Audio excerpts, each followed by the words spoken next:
Most people are waiting for their life to change so they can feel gratitude, to feel abundance, to feel whole. You know, that's the old model of cause and effect, you know. So if you're living with emptiness, you're living with lack, you're living with pain, most people have been conditioned that something out there has to take away this emptiness or feeling inside of them. But if you believe that you're creating your life and you're living by lack, well, lack isn't going to create abundance, right?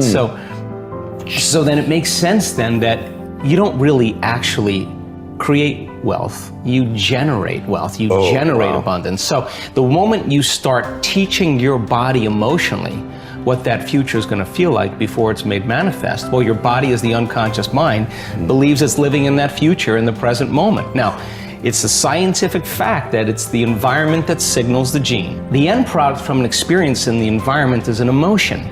So when you begin to embrace an elevated emotion, you're beginning to signal the gene ahead of the environment. What's the importance of that? Well, genes make proteins, and proteins are responsible for the structure and the function of your body. And the expression of proteins is the expression of life. So by you creating an elevated emotion and teaching your body what that future will feel like before it's made manifest, your body's starting to live in that future reality in the present moment. Now here's the key. If you were able to become familiar with gratitude, become familiar with wholeness, become familiar with abundance, to become familiar with freedom, and you're able to generate those chemicals every single day, more than likely you would be walking around feeling like your future has already happened, and you would no longer be looking for it to happen. You would already feel like it has happened. Now, what is the importance of that? Well, you're literally becoming somebody else. So you're leaving your lack, you're leaving your guilt, you're leaving your emptiness behind. Your personality, literally, Ed, is made up of how you think, how you act, and how you feel. And how you think, how you act, and how you feel is your personality, and your personality is intimately connected to your personal reality, your life. So then if you want to change your life, your personal reality, you got to change your personality. And here we go again. You got to start becoming conscious of your unconscious thoughts. You got to start noticing how you act, how you speak. You got to pay attention to how you're feeling. Some people would live in guilt their whole entire life and don't even know it's guilt because at least it feels like them. So then when you start doing that, you begin to objectify your subjective self. So then when you begin to make small changes, back to thought, a new thought should lead to a new choice. A new choice should lead to a new behavior. A new behavior should create a new experience, and a new experience should create a new emotion. And that new emotion is teaching your body chemically to understand what your mind has intellectually understood. Now your body is embodying the truth.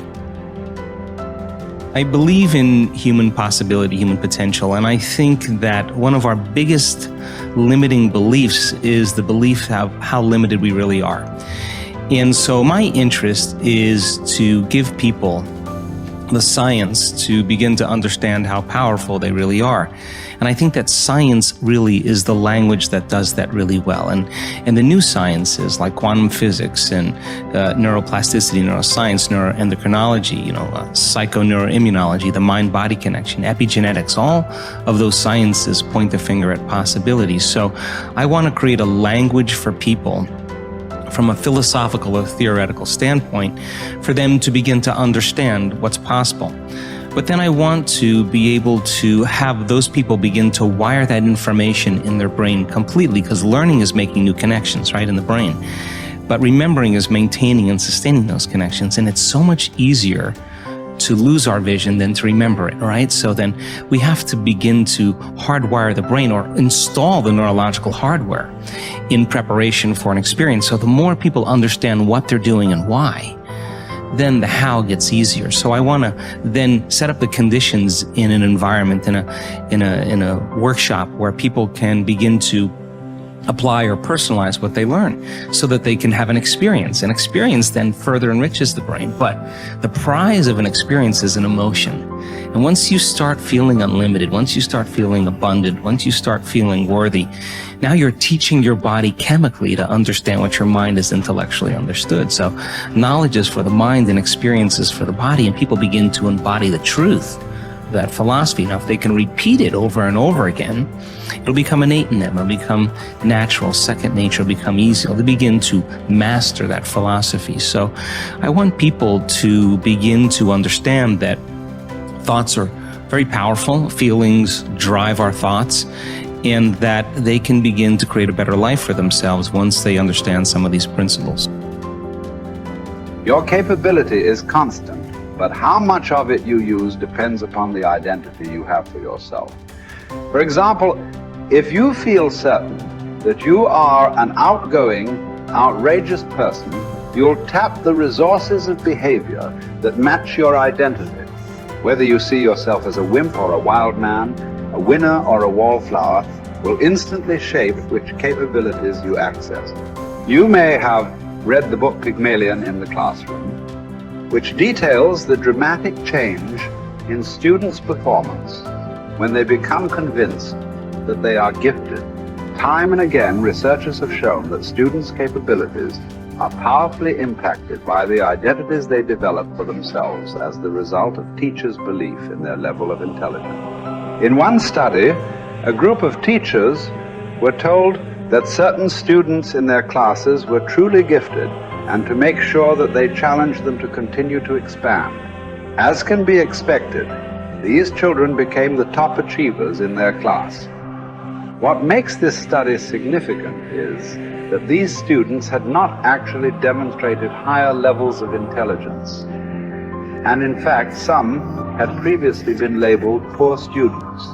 Yet it was their sense of certainty that they were superior, which had been instilled by a teacher's false belief, that triggered their success. The impact of this principle is not limited to students. The kind of person other people perceive you to be controls their responses to you. Often this has nothing to do with your true character.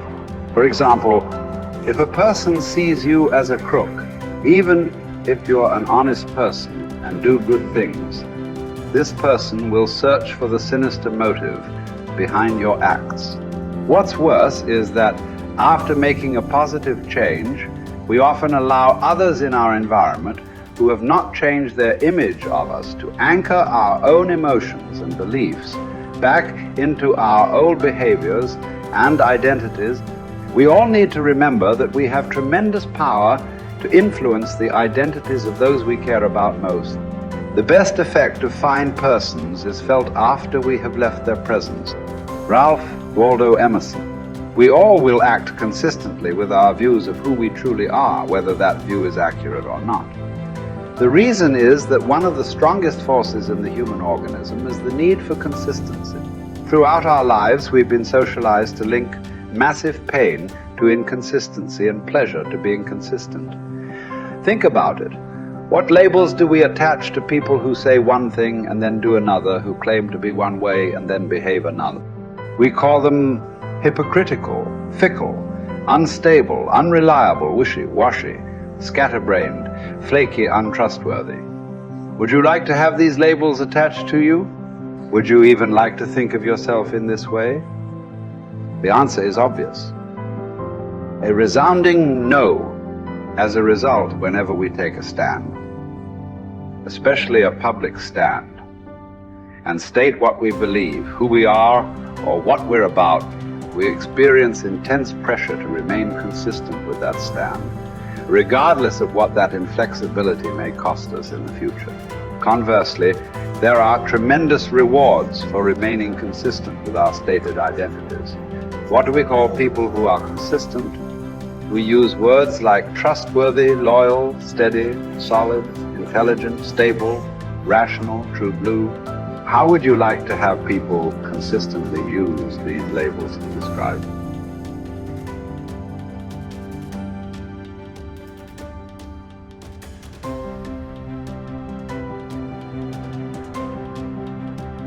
Becomes irrevocably tied to your ability to avoid pain and gain pleasure. Life is a game we are all bound to lose. The man who looks for the morrow without worrying over it knows a peaceful independence and a happiness beyond all others. Whoever has said, "I have lived," receives a windfall every day he gets up in the morning. Confronting the worst-case scenario saps it of much of its anxiety, inducing power. Happiness reached via positive thinking can be fleeting and brittle. Negative visualization generates a vastly more dependable calm.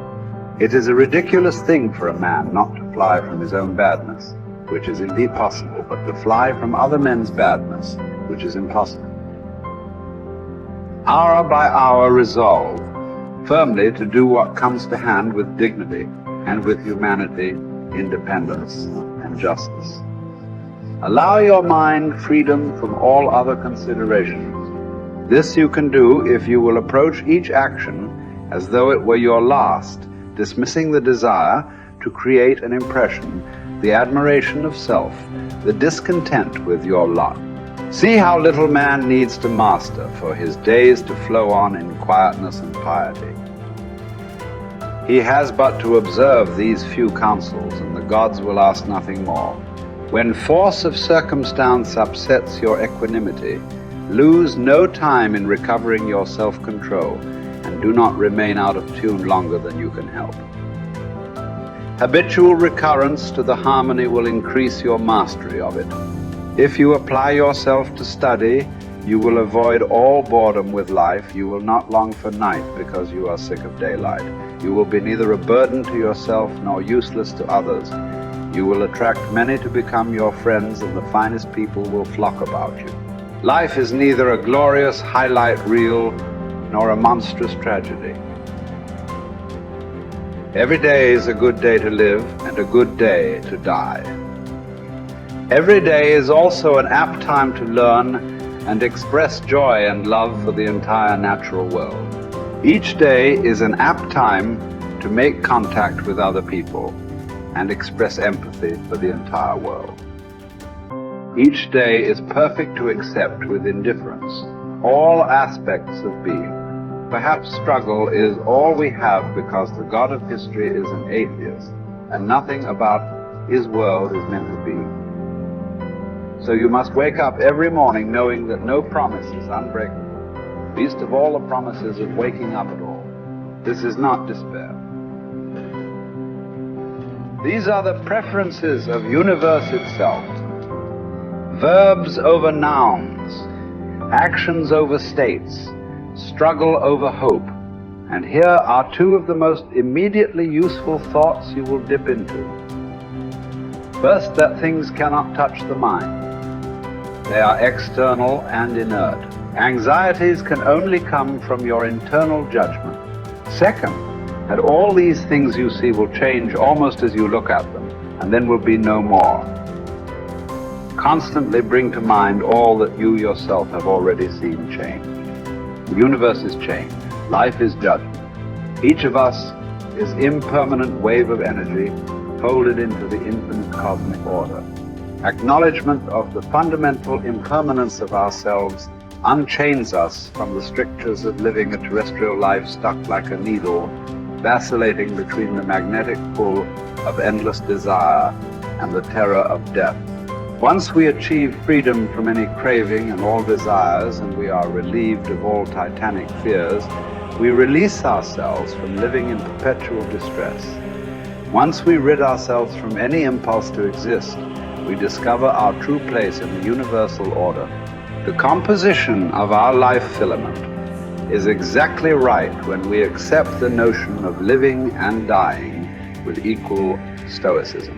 You have the power to strip away many superfluous troubles located wholly in your judgment, and to possess a large room for yourself, embracing in thought the whole cosmos, to consider everlasting time, to think of the rapid change in the parts of each thing, of how short it is from birth until dissolution, and how the void before birth and that after dissolution are equally